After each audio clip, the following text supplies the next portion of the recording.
Welcome to Eye on the Illini. This is Mike Cagley. We are here with Brad Sturdy. Ked's going to join us in a minute. Brad, this was a tough team that they were playing against. We ended up with a score that was 21-7. I'm not certain that score was quite as close as the game was, but I think the ended up in a situation where they had a real challenge keeping up with the interior line on both sides of the ball. What were your thoughts on the game, just as a general overview, Brad? Well, Illinois got beat up front. I mean, the Penn State offensive line dominated them, and they really just didn't have any way to stop the running game. In fact, Penn State probably stopped their running game more than Illinois did with some things. So if you can't stop the run, it's really hard to win in college football. So now I guess the thing you'd have to see here is that Illinois has to bounce back, and they have to find a way to beat Purdue in 2 weeks. That's really the key. Ked? I'm just very disappointed with how bad they got beat up front on both sides of the ball. This is what I'm going to say. I mean, are upset saying it's just talent. I don't want to say it's talent. I just think they're just both. I just think Penn State is more physical than Illinois because when I look at talent, you look at what Nebraska had last week. Nebraska was extremely talented. I think Penn State was just physically stronger up front on both sides of the ball. And it showed. Luke Altmaier got sacked 6 times. It wasn't to me that, the Illinois don't have the players. I just think physically they just don't. And I'm not saying that they recruit the same. I get it. I understand that part of it. That's my job as far as recruiting. But they just look physically stronger. And when Illinois even tried to stop the run, they were still able to get 2 and 3 more yards afterwards. That has to be addressed. I don't think you can fix that overnight, but just from a physical standpoint on both sides of the ball. This was the first time in a long time. I have nothing to say about the defensive coordinator, nothing to say about the offensive coordinator. That did not affect the game at all. I'm going to go a little bit more savage, and then you guys are more of the recruiting experts, so you guys can you can go tamp down all the flames that I start. But I think a couple things. One is that snap doesn't happen. I think the game's closer. I will say, though, I'm not certain if Illinois scores in the second half, even if they go into halftime 14-7. I didn't see much that would tell me that in the second half it wouldn't have been a final score of 21-14. That's the first thing. The second thing is I thought in particular the center guard gap was won by Penn State on both sides of the ball. And I also thought the Illinois linebackers weren't up to the level of causing chaos as you saw with the Penn State linebackers. So to me, we've got to figure out a way to get more when it comes to the NIL funds and recruiting. That's where I put it. Brad? Yeah, I agree with you. I think they have to recruit better. They did get dominated. I think the center guard tackles were better. Obviously, I thought they did a better job. But I would say that the other area where I thought you mentioned that the snap, you got to be under center there. I think that was a situation. You're in that situation where you're basically on the 3-yard line. You just want to go power football 3 times in a row. 4 times in a row at the end of that half because you didn't want Penn State to get the ball back. So I didn't quite understand the logic there. I know you wanted to end the half with either scoring a touchdown or a field goal, and likely a touchdown. And then I think you go into halftime with the lead. Does it change the game in the sense that they still may not have scored more than 14 points? Probably not, because I didn't see anything offensively. But this is the sad part about this game is, with Penn State missing the 2 field goals, and Illinois legit had a chance. They had a couple of plays that they could have made to win this game. And so I do agree that they don't have the athletes at the interior line, and also linebackers are just too slow. But what I do see is a team that will compete with about anybody, because I think Penn State's defense is really, really good, and they have playmakers on offense as well. It's hard to fathom this, just because of, we can all nitpick, but when you look at the statistics, I guess, Illinois had 219 yards. They gave up 374. And I don't want to be really, really excited. I'm not being negative because I don't want to be there because they're 4-1. And, we talked prior to this, Brett Bielema has done a good job. And, Illinois was on the big stage tonight. But athletes do matter. At some point in time, it matters. And, I'm not saying that they're not there yet. I think they look tired, but, they didn't quit playing. And that's the one thing. I mean, this is a really good football. And, we all were questioning the spread and why it was so big. And that's just for entertainment purposes for me. But I just want to see this team come out and compete. I guess if there was one thing that really frustrated me, probably more than anything, is the lack of ability to run the ball and getting sacked 6 times. I struggle with that. Illinois was able to run when they could get the ball off tackle, and they just weren't able to do that as often as what I would have liked to have seen. Now, it's obviously hard to get wide on a team as fast as Penn State, and give Penn State credit. The defensive tackle we were warned about by Mike Gross in my preview on Eye on the Illini that Illinois would have a hard time up the middle, and that was true. I would have liked to have seen them get Fagan and McCray the ball more often, even if you have to pass it to them out in space where they can use their ability. I also thought that Zachary Franklin was able to get that slant for a lot of the game. And I also thought that Pat Bryant had a lot of times he was open. I think I would have went to, and this goes from being an old Cowboy fan, but I would have went to a lot of those 7 and 8 yard slants and take the yardage they were giving. And then every once in a while you might break one. But I thought overall, knowing that that probably the Illini lines didn't match up great with Penn State, I thought keeping it 21-7 was good. But again, I'm not certain that Illinois had the horses to compete against that level of defense. Brad?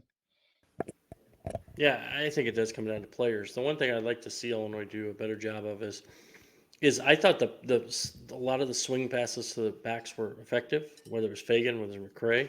A couple of good plays there. I thought that throwing over the middle was fairly effective. But I thought there were some man-to-man options where they got so much pressure on Altmaier before he could even throw against man-to-man. Couldn't even get the ball down the field because he's got a guy in his face before he can even do anything. They have to be able to find a way to protect him because he can't take hits like that consistently and expect to win. Now, I thought Aaron Henry did a pretty good job this game defensively because they were overmatched. I mean, they moved Illinois' line every play, 5 yards. I mean, it's like 3 or 4. I think the best thing that happened to Illinois that was Penn State when they threw the ball. Because I think Penn State should have just lined up and ran it every play. I mean, it was insane how many yards they're getting. And the other thing that you noticed was every tackle Illinois made, the guy would carry them forward. Like those running backs carried them forward 3, 4, 5, 6 yards on a lot of plays. And that's a killer. I mean, just if you're making contact, yards after contact were just huge. And so I think that comes back to size, strength. They just look bigger. They look faster, they look stronger. And that's the reality. What Brad just said is exactly what I was saying. They just, you would hit them and they would get 4 or 5 more yards. They didn't just fall down. I just think that is a sign of just strength. And, a lot of people are just happy with the fact that they covered, and we're talking about like the final score. But just imagine if the ball doesn't go over Luke's head. I think they score. I think at least they get a field goal or at least 7 points because, what were they, 36 for 36 in the red zone coming into the game? So that was a huge play because then you go into halftime up 14-7. Then if you lose 14-21. Not that a loss is a loss, whether it's by 14 points or 1 point. I just think this game it got out of hand, and I know I think the crowd, I think it affected some of the younger players. I think that's going to be something that they need to learn because it's only going to happen to them again when they go on the road to some of these other places. But you can't be mad, I guess, because of they lost. In a typical Illinois year, this is a 45-0 game, and that didn't happen tonight. I think that's a huge point because under a Lovie Smith or prior coaches, you have a couple bad plays, you have that bad snap, those things snowball. Under Brett Bielema, they don't. And he doesn't get typically, other than the Purdue game, which is unbelievable last year, he doesn't get blown out of games very often. And I thought this was a really good matchup. And sometimes you need these type of games to steel yourself for later in the season. And I almost wonder this type of game, maybe when they started 7-1, would have better prepared them for what they faced at Michigan later in the season. Now, I will say, Brad, I will be up there for the Michigan game, and I'm a little afraid because Michigan doesn't have the option to pass, and they're just going to keep running because that's all they can do. And that matchup now scares me more, I think, than even the Oregon does. Am I nuts? No, not at all. I think the one place where Illinois does have a strength on defensively is their secondary. Is their secondary. I mean, their secondary is good. I think Illinois has a good secondary.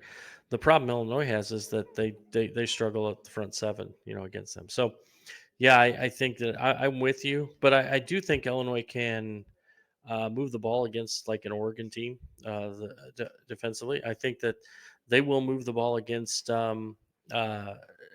Michigan though better than they did against Penn State. I don't think Michigan has the. I think Michigan's good defensively. They have really good players at a few spots, but I'm not sure they're as deep. Penn State just has. They have so many athletes everywhere. Maybe I'll be proven wrong, but I'm not sure they're quite the same level. Michigan's quite the same level as Penn State defensively. So.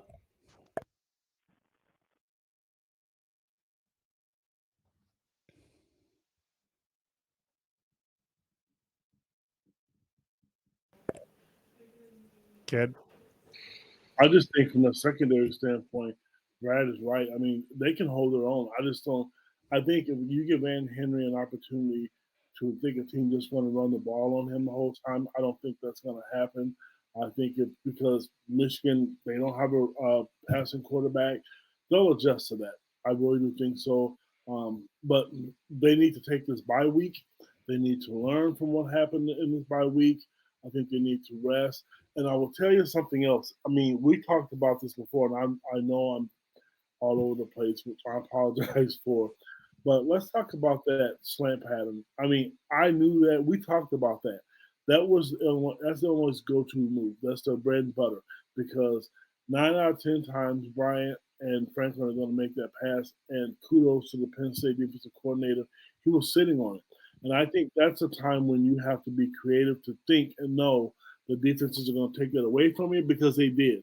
Not that it would have made a difference in the score, but overall, I just think it's tough because teams are starting to figure out. And that just goes to show you how good coaching is in the Big Ten. I agree totally with that. I think we're looking at an opportunity here. They've got to figure something out up the middle. I'm not saying that the guys played horrible because they were up against great competition. But in the Big Ten, you're going to have to deal with Oregon's defensive line. You have to deal with Michigan's defensive line. Rutgers is not a team. You can't put a W next to that game. They looked really good. Very athletic. Yeah, and so there's going to have to be something there. And from a standpoint of recruiting, I just think there's an opportunity. Obviously, NIL dollars are important, but if I'm a player and I want to develop, I would look at what Illinois is doing with a couple of 4 stars and a majority of 2s and 3s versus these teams that are basically 4 and 5-star teams. I'm constantly amazed that Brett Bielema, of all people, hasn't been able to land a little more on the defensive side of the ball, particularly the interior defensive line and linebacker. This is the Run My Own Business dream.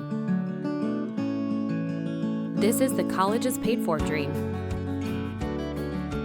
This is the retire early dream.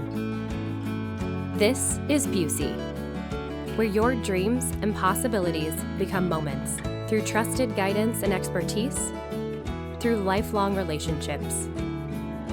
Because we're here to help you achieve the life you've always envisioned. Yeah, I think it was his reputation that he would be able to do more than that. But yeah, no, I think there's definitely a situation where Brett Bielema has to do a better job recruiting those interior alignments if he wants to be successful. By the way, Georgia just took the lead on Alabama after being down 28-0. So Kirby did not like people making fun of him for not being able to beat Kalen. So I think he's taking that seriously. yeah, for sure. Wow. Ked, on the recruiting front, what are your thoughts? You know what? I'm going to tell you guys, I think I love the high school recruiting. I do. But I think this team is further along. I think you need to really – the NIL dollars has to be spent on offensive, defensive linemen. You're right. That is who Brett Bielema is. I mean, I am extremely impressed with the offensive and defensive coordinators, but you need bodies. Spend money because you have skill position players, running back, wide receivers, cornerbacks. You have to get guys up front. Go out and spend money and get guys who can open up holes. How many times have we've done a podcast where we've talked about run up the middle, or why can't they run the ball? Because if you can run the ball effectively with this offense, they would be probably 5-0 today. They tried. They've done it. They've tried against so many different teams. Against Kansas, it didn't work. They just can't do it. And I don't know what the answer is, except for go out. Because if you can develop talent, which is what they need to do, but go out and get a guy that's old enough and proven and big enough to open up some of those holes. That's what's hurting them, in my opinion, on both sides of the ball. Recruiting is great, and you have to have high school recruits. I'm all for that. But the NIL game, to me, and I've said this before, it has put Illinois in the position to be competitive with the rest of the Big Ten. Luke Altmaier, you got him out of the transfer portal. Franklin, you got him out of the transfer portal. These are all difference makers who start that you got out of the transfer portal. And there's no shame in doing it because it's legal and everybody else is doing it. Yeah, I think that's a good point because the transfer portal is where you plug holes and you take care of recruiting misses, so to speak, not female, but misses like you missed. And I think that's why Clemson struggles when they play the top teams because they don't fill those holes. And Georgia and Ohio State go out and get somebody else's 5-star who didn't get a chance to play, and they put them in their system and go, hey, look at that. That works. And I do think that's a key. And I go back to looking at the offense. I thought in the first half in particular, I thought Lunny did a really good job. And I wonder if for the rest of this year, does Illinois evolve into a team that passes so they can run instead of a team that runs so they can pass, Brad? I don't know, but Alabama just scored 75-yard touchdown to take a lead on Georgia. So they didn't try to run the ball. So no, I do think Illinois. I think their best playmakers are their two wideouts, and I think so. The problem they have is I don't think you can just drop back and do it because I don't think they have the offensive line. That's why Lenny has to mix it up. I think they have to be a little more balanced than they maybe want to be. But I do think that they need to throw the ball more on early downs. I thought that was effective early in the game, and I think that's a good thing. And not saying you have to throw it, the 7-step drops, but get it out, get that quick slant, get that 5-6 yard game, almost like, West Coast type style thing, from back in the day. I heard Jay Lehman say it on the Big Ten Network, Mike, exactly what you just said. Illinois may be a team where you have to throw to set up the run. And there's nothing wrong with that. I mean, it's not. And I don't think there's anything wrong with Cade Fagan. People were questioning him. Now you can see why he couldn't run the football. Oh, I will tell you, Ked, did he nail that DB who picked up the fumble, though? Holy cow. Yes. You know what's funny? When I saw that, I thought, wait a minute, this is an offensive player. But he's such a big specimen, and I guess looking at it and how many times we've done podcasts where we're upset, this team is 4-1. Nobody thought that was coming in.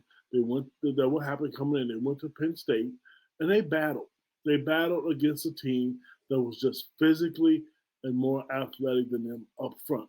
That is it. I don't think it was anywhere else on the field. I thought Illinois was playing even football, except for that. And you can't make the mistakes. You cannot have costly penalties. You cannot, hike the ball over the quarterback's head on the 5 or 6, 7 yard.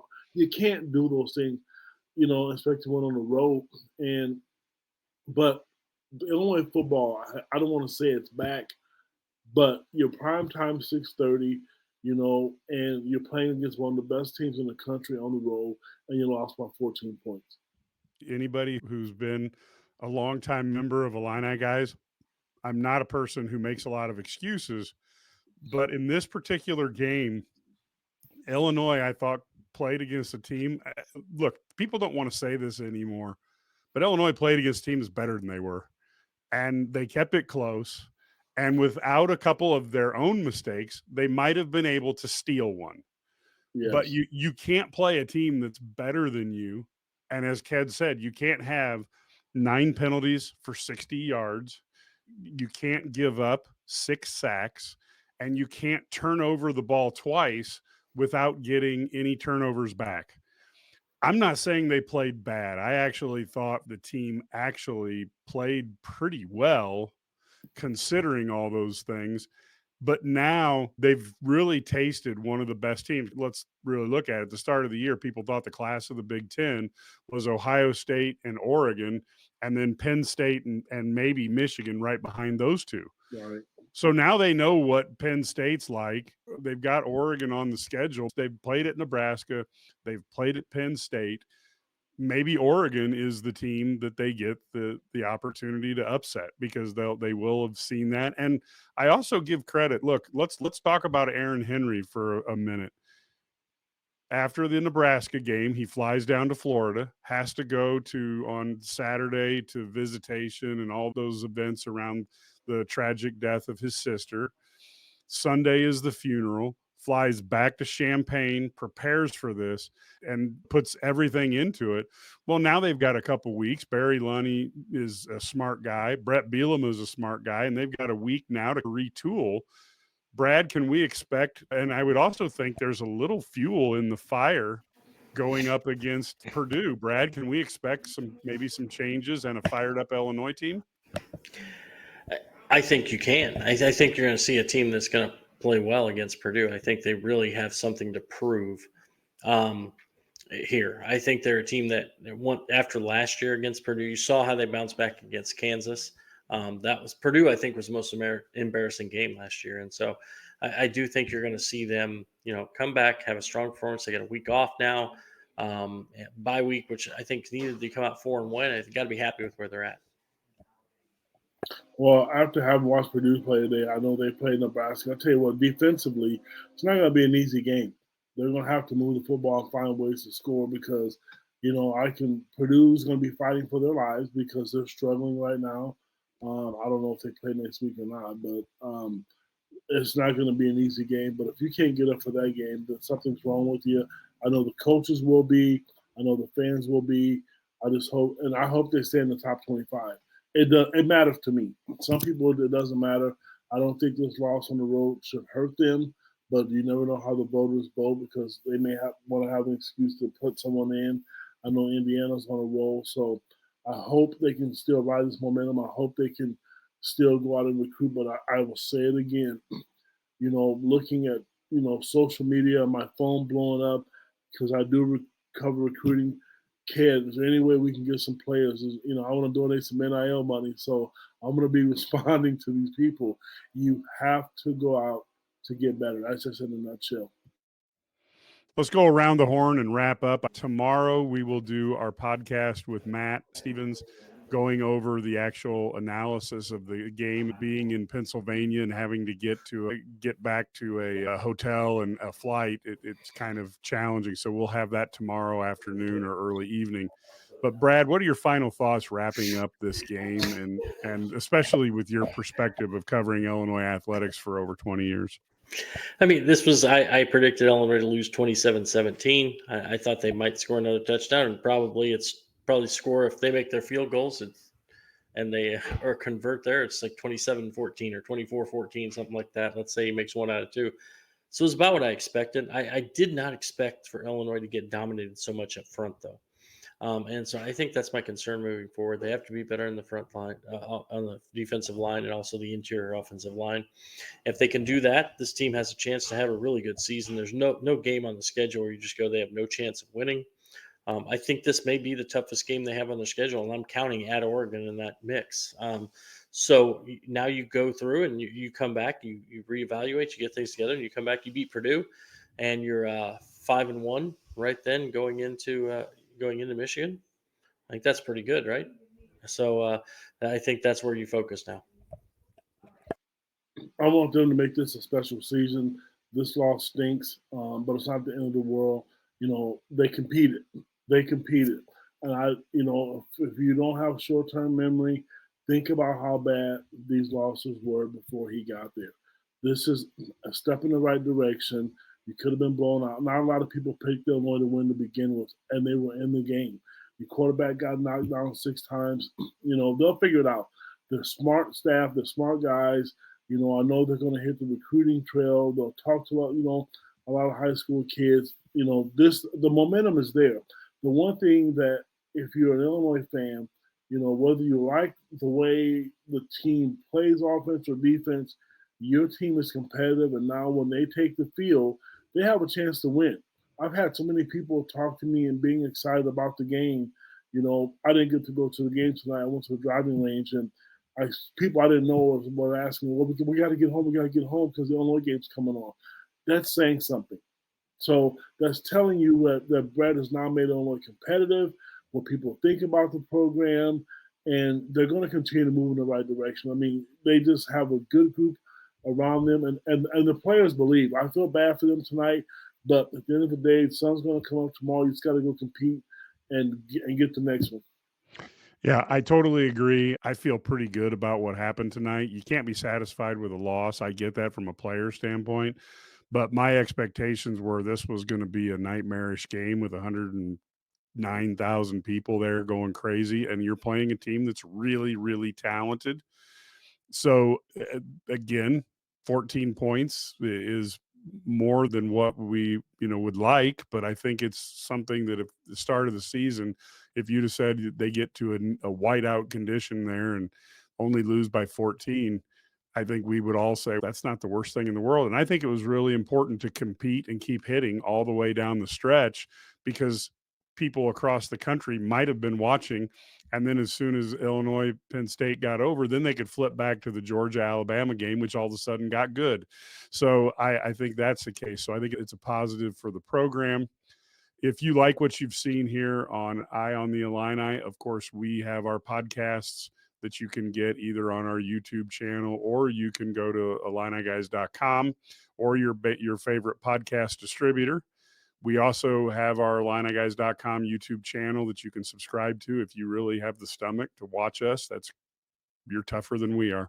We also have IlliniGuys.com, which is where you can get all of our stories early. There is a subscription fee, and it's only 27 cents a day. It hasn't went up since the day we started this thing. And I would definitely encourage people to go over there, because we have a message board, and the message board allows you to ask questions to Brad or Ked or Larry or Matt or myself on the message board. You can say, hey, what did you mean by this? Or what did that mean? Or I heard something else. And there's a lot of stories that we can't do a actual published story on, because it is not something where you have sources that can go on the record. But we can give you a lot of rumors, and most of the time our people know who's going to commit and when it's going to be, and we provide hints and stuff. We will not ruin it for a kid and put it out there ahead of time. So we would love to have you be there as members. And of course, you can follow Brad, Ked, or myself on X. Please feel free to do that. And we will be back tomorrow with Eye on the Illini, where we're going to go into more deeper analysis, talked about what Brett Bielema and the players thought about this. And we will also be back with the podcast during the week. And we won't have our Monday preview because Illinois has an off week next week, and I think that's great to give them the bye week. Until next time, go Illini. Red Grange wasn't just a football player, he was a legend. Discover the untold story of Illini great Red Grange in a new novel by Doug Vilhard called The Golden Age of Red. This captivating book takes you back to the 1920s when a humble young Illinois player transformed into the galloping ghost and electrified the nation. Get your copy of The Golden Age of Red by Doug Vilhard today. Available on Amazon and wherever books are sold.